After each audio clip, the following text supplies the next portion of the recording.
Hi, I'm John here from GPS Training and Shepherd's Walks, and I'm joined today by Ian Nixon, Team Leader for Northumberland National Park Mountain Rescue Team. Welcome, Ian. Hello, John. What we're going to do in this short video is just look at kit. So what we should be carrying with us when we're heading to the hills, some top tips, and just the basics of what we should be doing, and hopefully we all pick up some top tips. If you get any other thoughts when you're watching it, or something you think we've missed out on, or a bit of top tip on kit, leave a comment in the comment box below and see if we can help each other out. So, Ian, I suppose the first thing is a rucksack.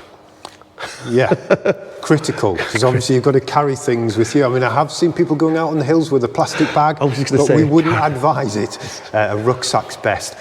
For a typical day walk, you might be looking at sort of a 30-litre rucksack.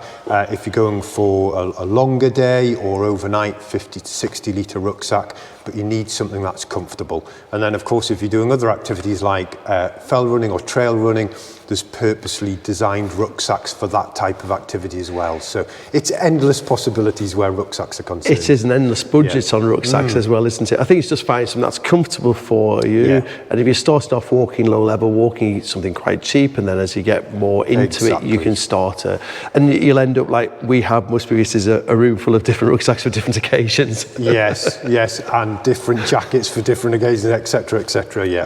So brilliant. So we've got a rucksack, and then we need to think about, let's think about what we put in that rucksack first, and then we'll talk a little bit about what clothes we should be having on us as well. Exactly. So in the rucksack, let's go through the things that you shouldn't need, but we should be carrying with us anyway, just in case, really. So, I mean, obviously, got to think about safety first and foremost. So if you plan for the worst, which hopefully will never happen, then you're on to a good starter for one. So some things that I would always have in my rucksack would be, most people would carry something like a poly survival bag. Yeah. It's basically a big orange plastic bag into which you can get if the weather's bad and you're at risk, you've injured yourself, something like that. So I haven't got one out in front of us, but that's something that a lot of people would carry. However, I would go a bit further, and something like this, a blizzard blanket. It's basically foil, 3 layers. You can get them as a sleeping bag, you can get them as a jacket, but essentially, because of the way in which they're constructed, they'll keep you warm. So you could get inside a blizzard blanket and essentially protect yourself from the elements. And if you're injured and not moving and things, that's going to help to keep you alive until the emergency services get there. But the cost of something like that? Off the top of my head, I'm not sure exactly, but you're probably looking at, probably the last time I bought one, because obviously we get them provided by the Mountain Rescue Team, you're probably looking at around about £20 for something like this. So it's not a massive amount of money, it's something that you can just keep, and actually it's not going to go out of date as well, is it? No, I mean, it's in its own sealed package, so assuming you don't need to open it up out of its seal, it's going to remain relatively small, and it'll last you a lifetime if you don't use it. What you can get if you're a fell runner or ultra distance runner, you can get these sort of things in a much more compact, and that's what I carry when I go out for a run on the hills. Brilliant, fantastic. In addition to that, the key thing is to try and keep the weather off you. So if it's windy or it's raining or whatever, and particularly if you're out with a group and somebody becomes injured and you want to get into some shelter, something like a group shelter is absolutely key. Now, this one's designed for, it says 10 people. Yeah. Now, I carry this one with the Mountain Rescue Team because there's a chance we'll come across a big group. It's really lightweight, it's relatively compact, but actually you can get ones for 2 people or 4 people or 6 people, so you can buy them to suit the size of the group that you're going out with. Again, they'll last you a lifetime, but they can be an absolute lifesaver because they really do keep the wind chill off, because essentially you get inside what is essentially a fly sheet of a tent. You act as the poles, and obviously you've got 2 or 3 or 4 people inside this enclosed environment. It starts to warm up quite quickly. Yeah. So just since you said, I was going to say that, it's actually a 2-man is a casualty or the person suffering and another person who keeps the heat in there. It's amazing how quickly you warm up in there, isn't it? Really? Totally. And it can be really windy outside, and you've just taken that risk away. Fantastic. So emergency, really, we've got a couple of options there to Yes. get into, keep warm in an Yeah. emergency. Okay, navigation. Yeah. So key things are map, compass, GPS unit. We have a Yeah. GPS unit from GPS training, and also a mobile phone, fully Yes. charged, of course. I mean, isn't it? nowadays, most people, even mountain rescue team members, will use a GPS, a handheld GPS with mapping software on it, or they'll use their mobile phone with an app on, OS Maps, or an equivalent one with the good detailed mapping on it. The challenge is with a mobile phone, obviously, or even with a GPS handheld, you could run out of battery. You could run out of power. So don't rely on it. Always have, yes, a map, preferably of the area that you're walking in. I have seen it sometimes where people have got the map out of the rucksack and it's for the wrong area. But have a map of the area and have a compass with you. And critically, know how to use them. Know how to navigate using a paper map without a route plotted on it. Know how to take a grid reference. And obviously know how to take a bearing with a compass as well. I must just say, and again, it's a bit of a personal plug, GPS training, we have an online resource, an online training centre, and there's a map and compass section in there which takes you through how to use that. They're free of charge, so there is a premium version if you want to learn how to use your GPS unit, but if you want the basics of map and compass, log into our GPS training online resource. I'll leave a link below, and then you can take you through how to use that map and compass. And again, if you get any questions, just give us a shout as well. But when it comes to electronic devices, obviously with a mobile phone, make sure it's fully charged before you go out. I would advise actually that take a power pack with you. You can get really quite small ones which will fully charge your mobile once over again. Sometimes you can buy a larger power pack, it'll do more than that. If you've got a handheld GPS, take spare batteries with you so that actually you're not just relying on the power that you've got in the phone, you've got a backup there as well. And with a mobile phone, keeping it close to your body in cold conditions is quite key as well, isn't it? So if you put it in your rucksack, it can get cold and lose battery life. Keeping it in a pocket close to you often does help. Yeah, I mean, if you've layered up and it's in winter, for instance, have it in a fleece pocket underneath your outer shell jacket. That'll keep the wind off it and things. The other thing that I would advise, in the hills obviously, quite often your mobile, because of the mobile coverage, it'll be searching for network coverage. If you know you're not going to need to make phone calls, apart from in an emergency, switch your phone onto airplane mode. Because then it won't use up battery trying to search for a mobile network. It means you can continue to use your phone for navigation because the GPS still works. You can still take pictures because obviously people like to take pictures and things, but it's not going to drain the battery quite as much. If you then need to make a phone call, switch it back on off aeroplane mode and then you can make a phone call in an emergency. Superb top tip, that's brilliant. So compass, map, mobile phone, know how to use each of those and you can just practice, and again there's some resources down below. Okay, clothing, kit.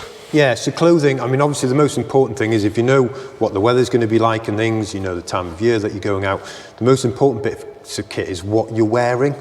So obviously dress appropriately, use technical clothing, so some things that aren't necessarily cotton based, and there's plenty of options out there on the market. So, but work on the principle of being able to layer up and layer down. So the colder it gets, the more layers you put on, the warmer it gets or the more exertion that you're undertaking, then you might start to layer down and have less layers on to keep your body temperature cooler and whereby you're not overheating. So key things would be, once you've gone through your base layers, your outdoor trousers, a technical top, is clearly you need to be able to then layer up. So first things first, you might have a fleece.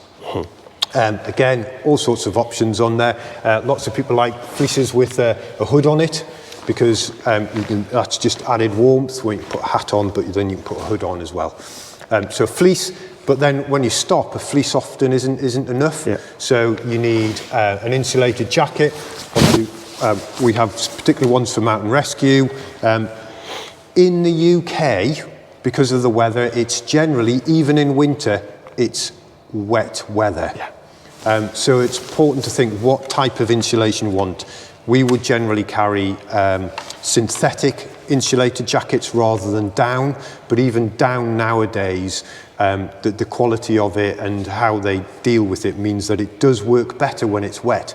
But when down gets fully wet, it doesn't work. No. So we'd always go for synthetic, and nowadays you can get them so they're packed down quite small, and they're pretty much just about as warm as down. The other thing then is your outer layer. Obviously I've got a waterproof jacket on now, but obviously you need waterproof trousers, or alternatively, as we carry in winter, waterproof salopettes, which offer a bit more protection from the elements. So again, you're going to vary it according to time of year. So as we said before, you're probably going to have a room full of kit, but quite often you'll have a different pair of waterproof trousers for the summer, waterproof jacket for the summer, lighter weight.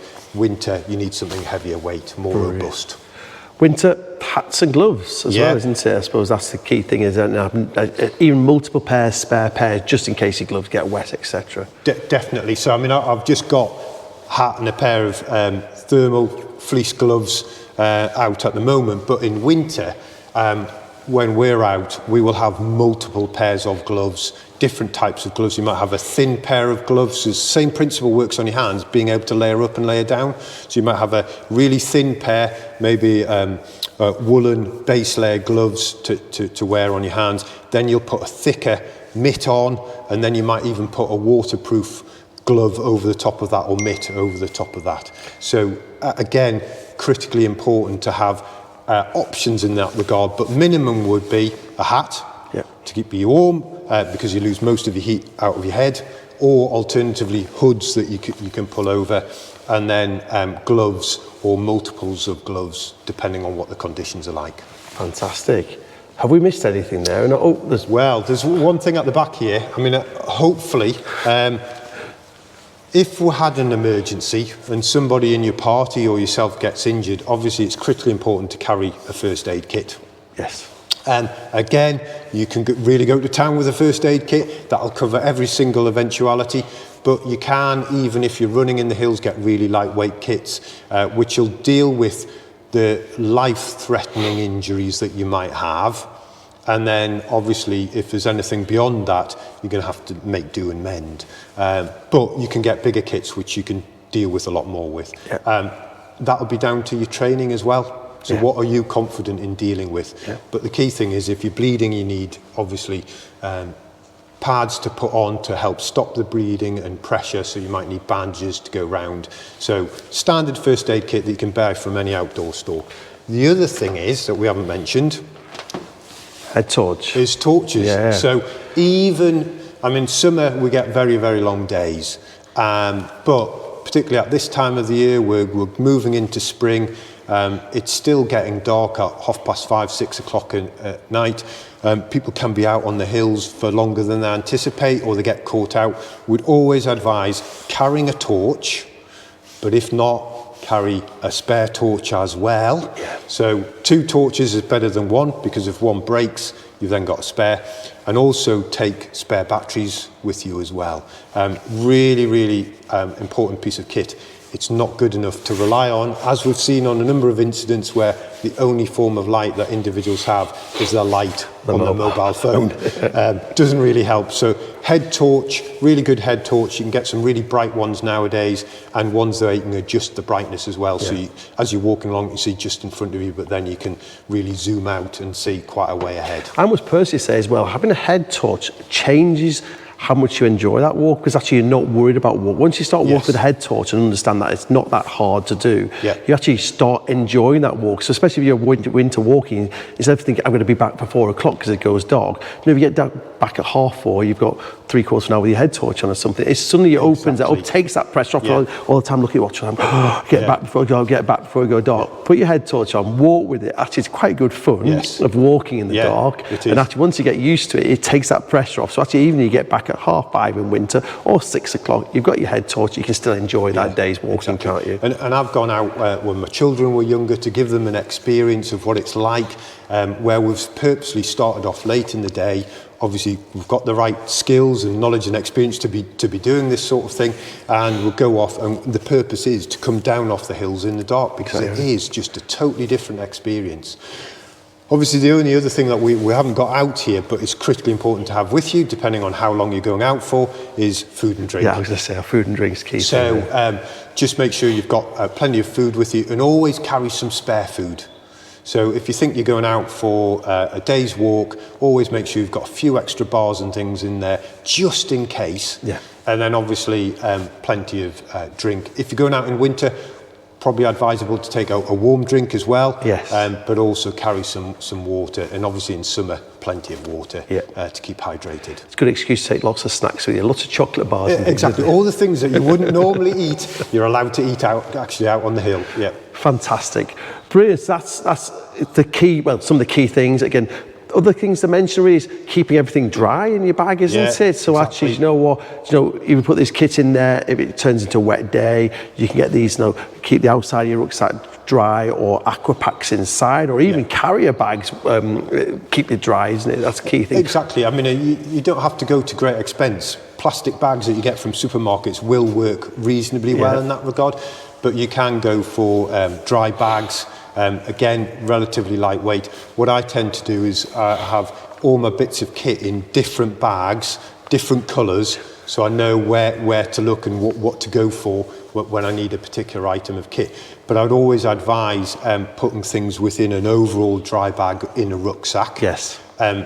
Because then I wouldn't rely on having the waterproof cover on the back, because it won't fully protect the rucksack from getting wet. But it's a good way to keep the mud off and the rain off by having a cover on the rucksack. One thing I've experienced with these dry packs is because often you drive the air out and you can get a lot of kit in them. So even in summer, you can have a small dry bag with a spare hat in, spare gloves in, spare buff on or whatever. You got a lot of kit there, spare base layer, which more than likely you'll never need, but actually it's only this big in your rucksack, so why not have it in there? Because the other thing I've learned over the years is actually often it may not be you. You may come across someone, or someone you're walking with is ill prepared, and suddenly I've had it where I've had someone said, "You've saved my life by loaning me a spare hat," and you kind of go, "Okay, I would always have a spare hat with me," because you see that person up on the hilltop, even in summer, shivering in the cold because actually you're stopping for your dinner or something, and they're ill prepared. Give them that hat, give them the balaclava that you've never worn, that great granny gave you 3 years ago or something like that, or 5 years ago. Because actually those are things that potentially can